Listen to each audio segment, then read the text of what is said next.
Hello? Hi! Welcome to my cave. Does the name YouTube ring a bell for you? I would hope so, otherwise I don't know where you would be watching this video and I'd be a little concerned. If you didn't know, YouTube was developed in 2005 as a video sharing website, and thanks to a society hungry for the new entertainment provided by the rapid expansion of the internet, by 2006 it was purchased by industry leader Google and was on the fast track to becoming an internet staple as it is today. As the website progressed, YouTube became home to not only cat videos and talking fruit, but specific people and personalities. With the ability to upload any video with just the press of a button, individuals were finding that they had the opportunity to market themselves as entertainers in a way that was previously only dominated by Hollywood and the stage. When I was a child, I was a YouTube fiend. I still kind of am. What began as this mysterious app that was on my dad's iPhone quickly became my main source of entertainment and enjoyment as a preteen. Preteens in decades prior had posters of movie stars and John Hughes movies and stuff like that on their wall. I had a big poster of two 6-foot tall gay twinks from London that my friends and I had gotten tickets to see. Front row, mind you, at the age of 13, and it was the best night of my small little life. I was heavily involved in the 2010s YouTube era. By 2010, the top most subscribed to YouTube channels were no longer companies or corporations like it had been, but individual personalities, such as Niga Higa, Ray William Johnson, Shane Dawson, Fred, and Smosh. What these channels had in common, besides being male-dominated, was eccentric personalities and the execution of sketch comedy that was becoming more and more popular on the platform. The popularity of this original content on YouTube was a phenomenon that was not lost on its parent company, and in 2012, Google launched Google launched the YouTube Original Channel Initiative. Created to kickstart original content on YouTube, the $100 million program funded around 100 pre-existing and new channels in the development of new original content. A lot of these channels were large corporations with big followings already, but other channels funded included YouTube names like Michelle Phan, Channel Frederator, Machinima, Smosh, Vlog Brothers, My Damn Channel, and The Fine Brothers. You may recognize the name The Fine Bros from their infamous React series, in which kids and teens and other demographics were filmed reacting to pretty much every single viral video and YouTuber under the sun. Or you may know them from that time they tried to then trademark the term React so that only they could make reaction videos, which was met with a lot of backlash. Or maybe it's the time that one of them did blackface in a Shane Dawson video. Whatever the reason, you've probably heard of them. Brothers Benny and Rafi Fine created their channel in 2003, and by February of 2014, they were the number 26 most subscribed to YouTube channel on the platform. Their content consisted mainly of this reaction content, which proved highly successful and led the brothers to remain in the top 30 most subscribed to channels until late 2016. And I don't know what could have possibly happened there to make them drop. I'm not sure. However, a channel cannot thrive if it is not constantly evolving its content and expanding to new mediums, and this is exactly what the Fine Brothers were looking to do. When the YouTube Original Channel Initiative approached them with the opportunity to fund new original content, they utilized this funding to produce the first transmedia workplace mockumentary sitcom of its time, MyMusic. What are you offering? Are you offering? Is it free?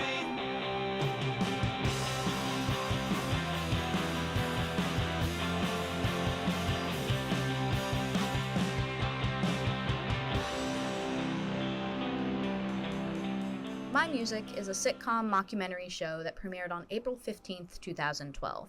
The show itself explores the relationships and hijinks of a music marketing company called MyMusic and its diverse array of employees. The MyMusic company itself runs its own channel and social media platforms, including, but not limited to, Twitter, Tumblr, blogs, and Reddit.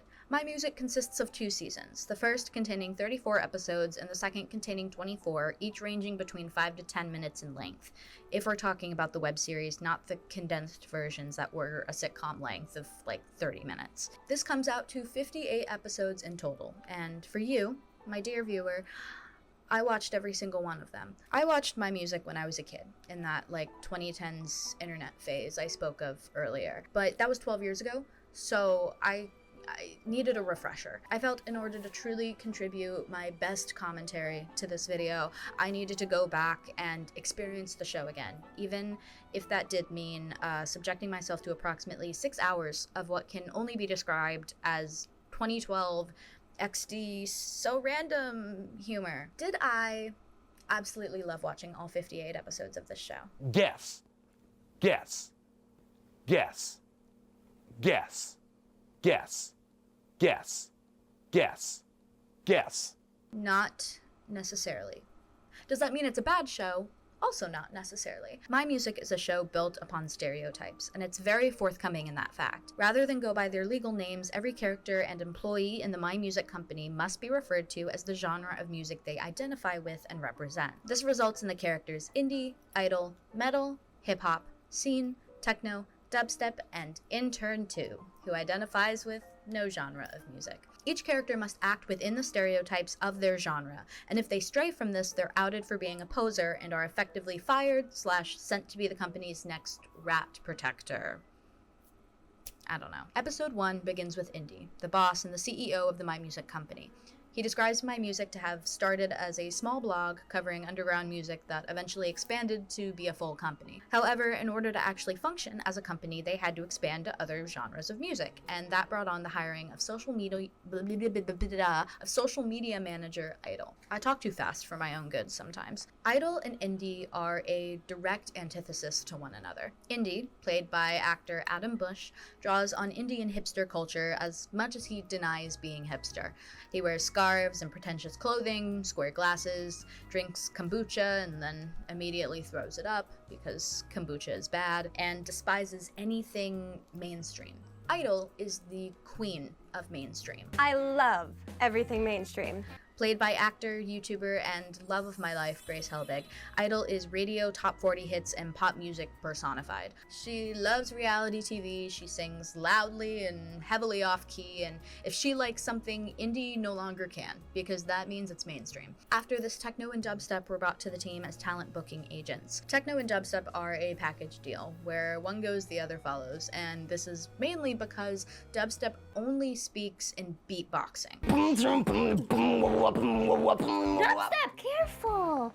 Can't use that type of language on this show. Techno is seemingly the only one that can understand and then translate for dubstep. How much of their actual job these two do is unknown, because they are just constantly raving and have to be on some level of drugs to keep the energy that they constantly have. Speaking of energy, I'm gonna jump over to introduce Scene, because girly pop also has to be on like something to be bouncing off the walls the way that she is. Scene gets her nickname from scene culture, which is not to be mistaken with emo culture, even though they do share similar music tastes and looks. If the 2012 humor that I was previously describing was to be a person, it would be Scene.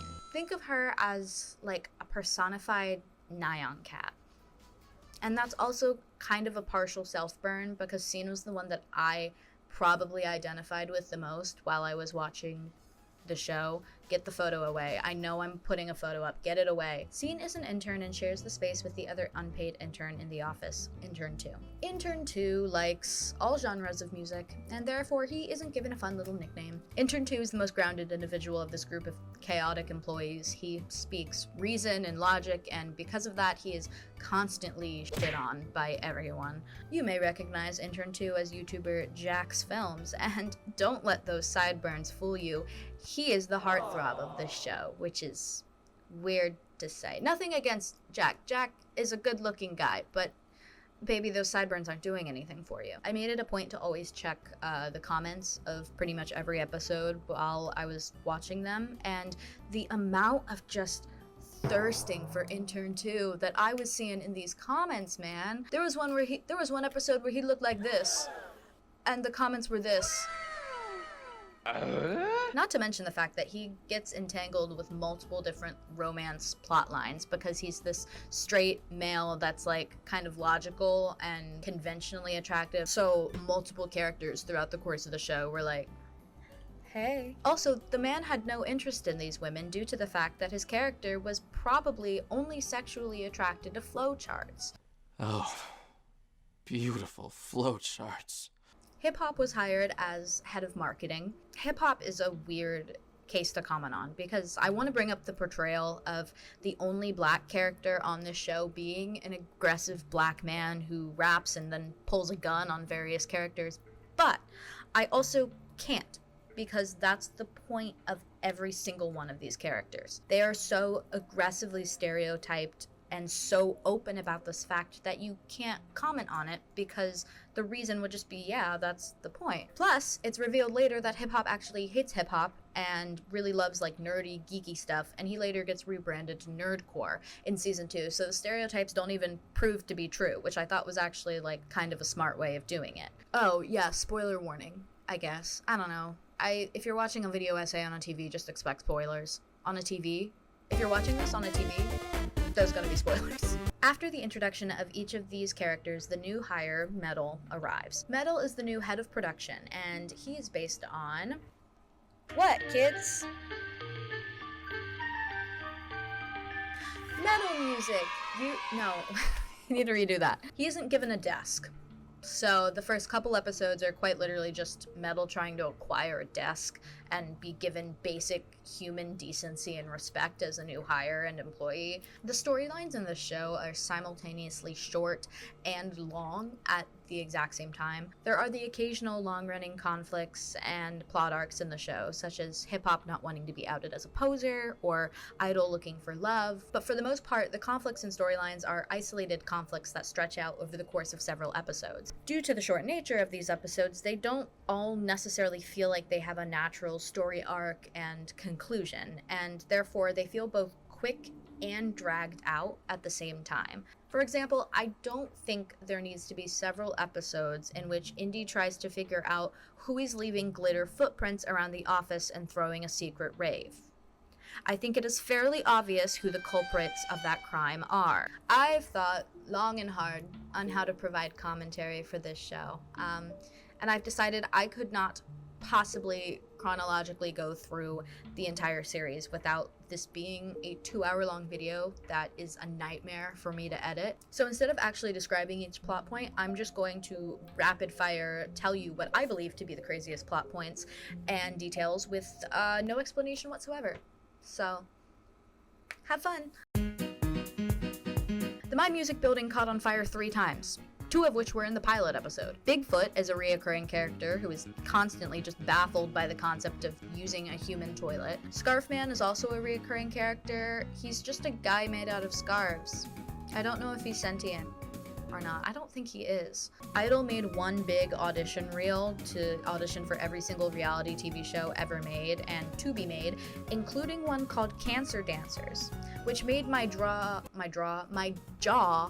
drop knowing that actress Grace Helbig just beat breast cancer. So, she was a real-life cancer dancer. I love you, Grace. Almost every character has some sort of magic power that they can only use once every 10 years or something like that. The entire office hates the band Daughtry. Like, passionately hates Daughtry. Like, if you like Daughtry, you are shunned. Get out! Scene is in love with Indy throughout the course of the entire show, despite the fact that he is her boss, and that would not be HR approved or appropriate whatsoever. Idol has a relationship with a cameraman, who is later revealed to quite literally just be a man's body with a camera as a head. Scene gets kidnapped by 4chan for simply uttering their name, and they brutally murder every single one of her precious avatars. Hip-Hop shoots intern too, like 3 times. Metal's wife gets triggered into a crazy metal state every time she eats an avocado. Hip-Hop rebrands to Nerdcore, even though I'm not sure that's an actual genre of music.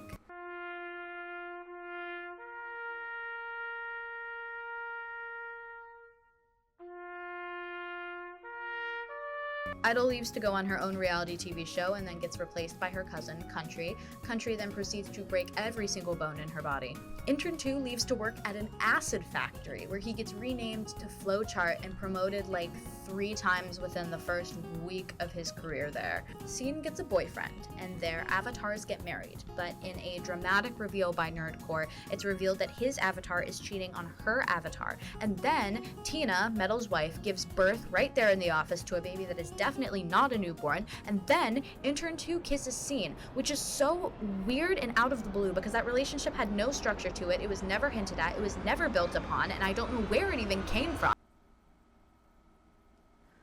I would like to apologize for my outburst. It will not happen again. Throughout the series, other characters are introduced, including Metal's wife and daughter, Tina and Raina, played by Leah Marie Johnson and Lisa Schwartz. Metal and Tina had Raina at the age of 12 at a Metal concert after Tina put on some lip gloss, and that turned Metal on so much that they went and had sex in a porta potty and then had their daughter. So, I don't know, but that's a plot point.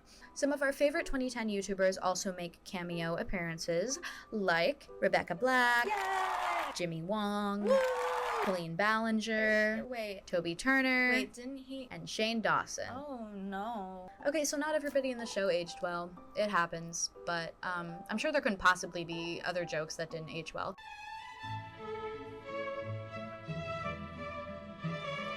I could sexually assault some track Latin. I hate my life.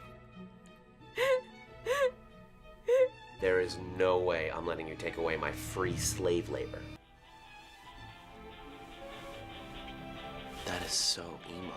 Or would you rather have something more dangerous? I'm underage. Ole! Okay, despite the problematic jokes, I will hand it to the writers that there were actual jokes that I did laugh at. It's not like the writing for this show was awful. I genuinely really liked the episode where Scene gets targeted by 4chan because I think that's funny. The acting also wasn't awful in the show either, it just was so over the top, but that's what the show needed because that's what the show was. It just falls victim to the natural progression of time that every piece of older media struggles with, in which jokes that were okay and funny to make when the show was airing just aren't anymore through a modern lens. A major aspect of this show that I have failed to mention, however, is the expansion of the show beyond the episodes that were aired. Given the fact that these characters work in a social media and marketing company, they each have their own social media accounts, including Twitters, Instagrams, Tumblrs, and Reddits, as well as the separate content produced by the MyMusic company itself. Because of this, a viewer's involvement in the show expands past the episodes uploaded on YouTube, and they get to experience in real time what the characters are posting and saying as if they are conscious beings outside of the confines of a scripted show. MyMusic is described as a transmedia music company, and therefore the mockumentary series naturally lends itself to be a transmedia show. History time! The concept of transmedia entertainment in a broad sense has existed for far longer than one would expect. Using the broadest definition, transmedia is simply entertainment that expands beyond one medium of production. Therefore, franchises like Star Wars and Harry Potter are considered transmedia, since their world building is limited not only to movies, but to books, video games, TV shows, and theme parks. Something as simple as PBS Kids is considered transmedia, since they have a children's website where kids can play games that build upon the worlds of the TV shows. The nature of these franchises just lead to expansions outside of their original medium, not necessarily for the purpose of transmedia, but rather for consumer engagement and monetary gain. The world is built upon in other mediums, but it's very clear that the world is fictional, and the viewers are rarely actually interacting with the characters themselves unless you count, like, character meet and greets and theme parks or something like that. A medium not as commonly explored to expand world building is social media. Recent examples have occurred, such as Ted Lasso having a Twitter account, or the Instagram magazine cover that was done for Zendaya's character from Challengers, Tashi. But the utilization of social media for character development was exactly what the Fine Bros were focusing on 10 years ago with their development of MyMusic. With the popularity of shows like 30 Rock and The Office developed in the early 2000s, workplace mockumentary-style sitcoms were finding a growing audience in the entertainment world. A purpose of a mockumentary is to make these characters and settings seem like real people and locations out in current society, captured authentically and with self-awareness of the camera. Obviously, most consumers understand that it isn't reality, but to add further detail and immersion to the world, social media can be utilized to make the characters able to act independently of the show and directly with the viewers. MyMusic was built with this concept as its foundational appeal, leading it to be advertised and praised for being seemingly the first of its time. However, The iCarly website was operating as if it was their weblog that they produced during the TV show, and you could read the blog posts from the characters, and you could ask them questions and interact with them. So, you tell me who did it first. I'm kidding. But seriously, like, it wasn't the first to expand character content past the confines of the show, but MyMusic did have something unique regarding the platforms they used and the sheer just amount of content they produced besides the mockumentary. Alongside the weekly episodes, the MyMusic channel produced an additional 4 shows a week, which is insane. Like, the devil works hard, but MyMusic works harder, not you. These series include MyMusic News, The Mosh, MyMusic Live, MyMusic Presents, Gaming with Metal, Tumblr Tuesday with Scene, and Jars of Vomit music videos, which is Metal's rock band, not just like Jars of Vomit. Ew. Each character had their own form of social media, including Twitter and Instagram accounts, a Tumblr for Scene, a Reddit for Indie, and Facebook accounts. These accounts allowed fans to send messages directly to the characters and share fan art and ask them questions, and many times they would receive a response. The combination of just all of these videos and personalized interactions resulted in just hours of extra content for fans of MyMusic and a unique personalization in their viewing experience. As I said earlier, I made it a point to look at the comment section of almost every episode, and per my very thorough research, I have come to the conclusion that MyMusic fans liked the show. I don't know. That they had a dedicated fan base. I would know because I was one of them at the time. And if you looked at the comments of the season 2 finale, you would see a lot of questions about whether or not there would be a season 3. There never was. MyMusic ended with season 2, in a semi-rushed feeling episode that still had a sense of finality to it. There's no question of whether the Fine brothers wanted to continue the series. On a Reddit AMA with Benny Fine, he stated that they had no news on season 3, but it was something they'd really like to do. So what happened? I don't have a definite answer. I'm not in contact with the Fine brothers, but I do have some theories. Go away. The first is the fact that the YouTube Original Channel initiative that funded and commissioned the show in the first place had begun to die shortly after it had even begun. Like I said earlier, YouTube revealed its original channels in October of 2011, and by November of 2012, it announced it was cutting funding for 60% of those channels due to their underperformance. YouTube stated that they would keep 100% of the incoming revenue for the channels that failed to recoup their original investments. By November of 2013, a year later, YouTube had completely removed all references to the original channel initiative and removed the page that hosted them without any announcement or official response. The project itself provided a creative spotlight to many different creators, as well as highlighted the impact that the website could and would have on the future of entertainment. But it was short-lived due to its experimental nature and just the sheer volume of channels that YouTube was funding. The initiative was officially done and taken down around the same time season 2 of MyMusic was airing, which leads me to believe that they may have still been receiving funding and have been supported by the initiative throughout season 2,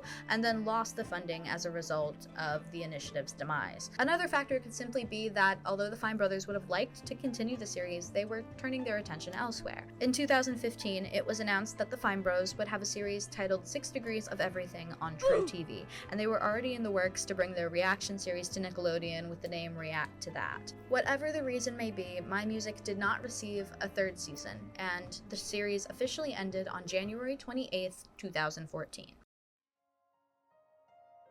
MyMusic is a time capsule into when it was made. Its collection of mainstream pop references, social media content, familiar faces from YouTube, and just unabashed humor made it incredibly popular with the new generation of adolescents growing up on the internet for the first time. Although it wasn't the first, it was successful and creative with its transmedia involvement and self-aware situational humor and comments. It was hard to critique the show, simply because of the fact that it was so self-aware, and as I said, it wasn't badly written. MyMusic is just stuck in the time that it was made.